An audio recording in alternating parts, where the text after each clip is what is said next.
Señor, reposamos en tu santo día, cumpliendo el mandato legado por ti.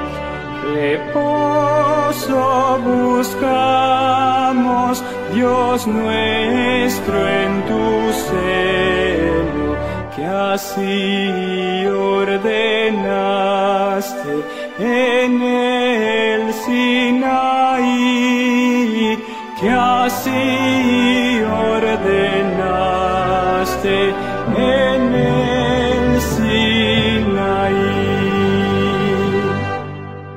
Tus hijos se acercan, oh Dios, a tu trono, en santa, ferviente, sincera oración, pidiéndote escuches su humilde plegaria y gocen por siempre de tu protección, y gocen por siempre de tu protección.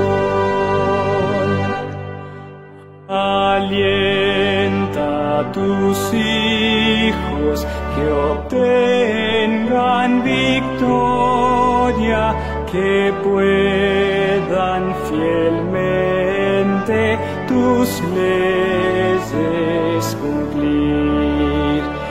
Y cuando vinieres, Señor, en tu gloria, que puedan por siempre contigo vivir, que puedan por siempre contigo